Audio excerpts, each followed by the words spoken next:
Alright, here we are. To show off Dream Quest of the Pale Knight. Here I am from Ulthar Studios to share this game, this indie game that I'm working on with a few others. This is a smaller project. This is going to be a free title, and this is just sharing the things that we want to see in video games. So this is devlog 1, the official one. And I'm just going to share some things that I've been working on. This isn't finished in any way. This is very bare bones, very skeleton. It looks really rough in a lot of different ways. Some people might be like, oh, this looks terrible. To me, this is something that's actually amazing. So with that being said, here we are with devlog 1. Make sure everything's up and running here for us. Says we're live. Sweet.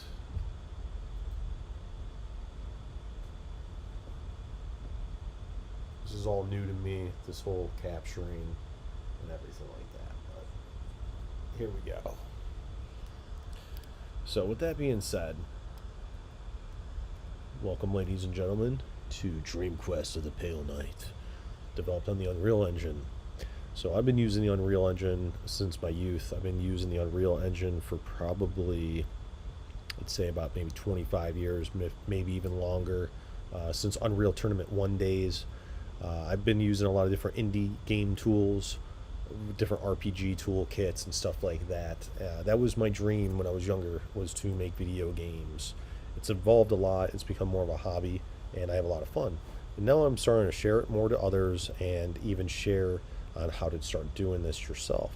But with this here, this specific project it's going to be a survival horror game, more on the explorative side, where you are a knight who wakes up sleepwalking in the woods, and you don't know who you are, what order you come from, if you are a knight at all, and why you are in these woods. So as you explore, you're going to find different diaries and journals and memory fragments as well. These memory fragments could be potentially you as the player, for you to decide, or other people who got lost in these enchanted, dreary woods that you're going to be in. And again, this is all placeholder stuff. The fog isn't set, the lighting isn't set. It's actually in a really rough state. I'm actually working on some new hardware right now to get it currently working. But this area is actually based off of a real place. And with that being said, I actually use this place for a lot of different things in my life. It's a really cool place to go to and just detox from normal life. So if you're ever looking for some good rest or to clear your thoughts, go out to some nature. Nature is truth, I found. But yeah, here we are. Still a lot of work in progress. The night is a placeholder. Playing around a little bit with the visual effects to see the dust particles. We're going to have some god rays and light beams coming through. We're going to change the color of the light a little bit too. You're going to have your own lantern.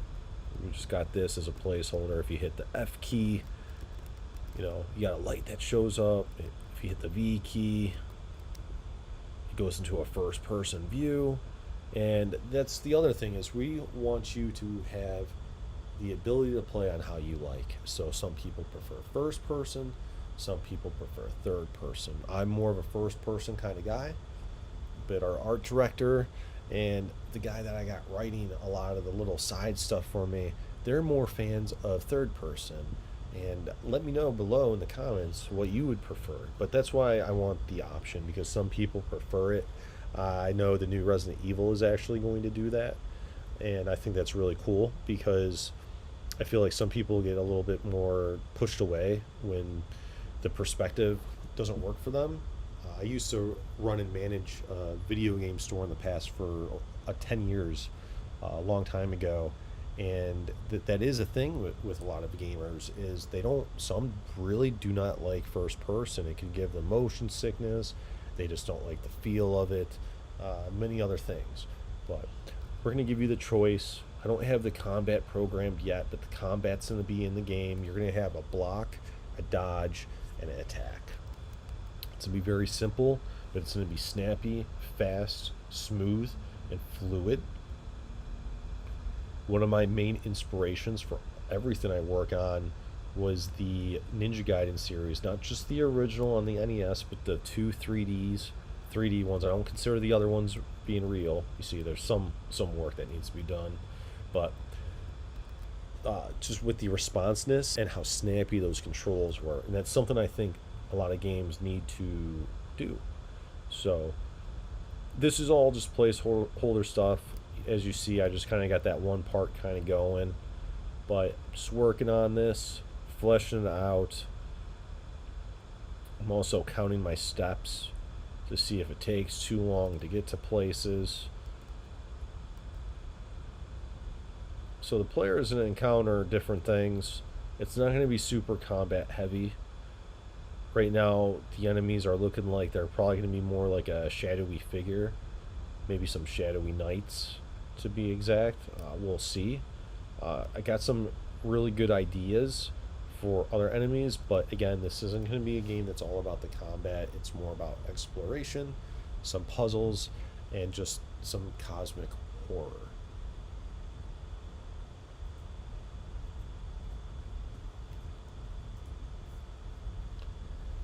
On top of that, there's going to be a little bit more into it as well. There's going to be multiple endings, and how you get those endings determine on things that you will do on your play cycle, because the game's going to be played in cycles, and what items you interact with. So depending on what memories you pick up, what items you complete, and possibly even the order that you do it all in, is going to determine one of the many endings. I'm not going to get too deep into that. It's not going to be a very heavy focused story where it's going to be like an epic tale. Again, you are in the shoes of this knight. You woke up sleepwalking in these woods, and you're wondering why. As you find fragments of different memories of other people, are they people that you encountered in your past? Are they people that are related to you in some way, shape, or form? And then when you finish it, depending on the ending, that's going to determine your ending. And then you decide on how the whole story played out. Who knows what you are even, what's going on, or where you're even at. It's not going to be a very long title. It's not supposed to be very ambitious. It's supposed to be very short. 2 hours is the goal, 3 hours at most, and that's for one playthrough. And right now we're looking at least for a handful of different endings right now.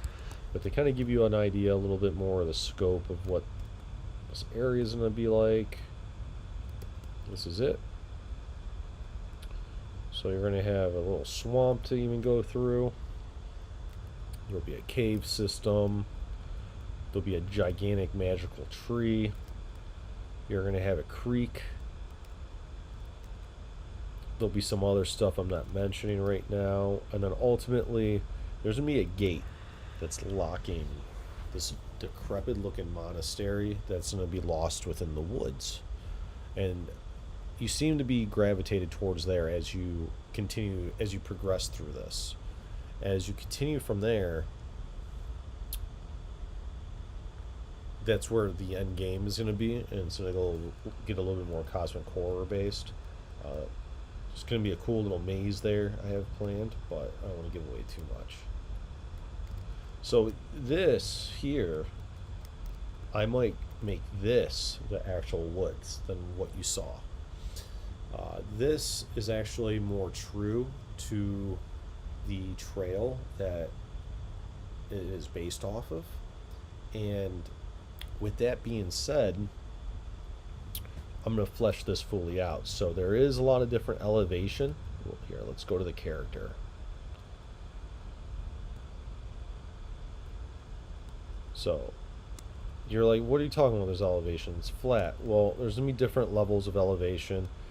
I decided to make it all blocky just to keep things simple at the moment and to kind of see where we're at.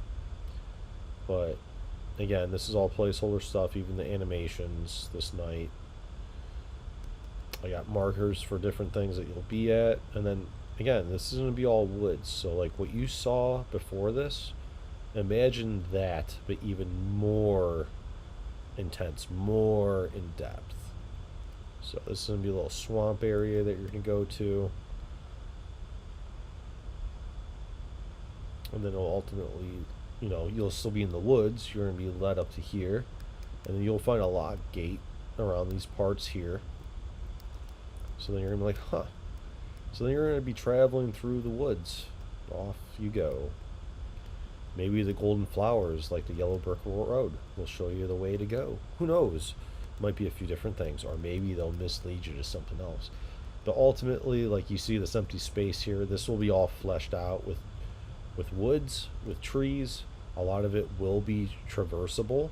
So you'll actually have this big open forest to really roam.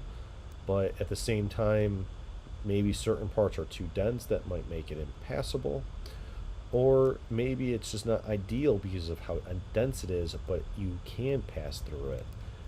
Maybe you don't want to get lost in there too long. Maybe some kind of entity that you can't see, or maybe that's lurking behind you in the shadows when you stray off the path will come and get you. But yeah, this will end up leading to a creek. You'll be able to go in the creek. There'll be some interactions, some puzzles, different things there. And then you'll just keep progressing through the woods to figure out, to find this key, whatever it may be, to lead there. And then when you go there, who knows what might be in there. That's, what's going on. So, just some very basic stuff. And that is devlog 1 to show and to share. But yeah, currently right now, been a little bit of a standstill with the level design because it's just like, it's not quite with what I'm looking for yet. I'm also keeping it simple, and I see the potential of it working. I think I'm going to go back to the drawing board and see what I can do with it. But I think this is a really cool start and a really cool thing, and I appreciate everybody tuning in.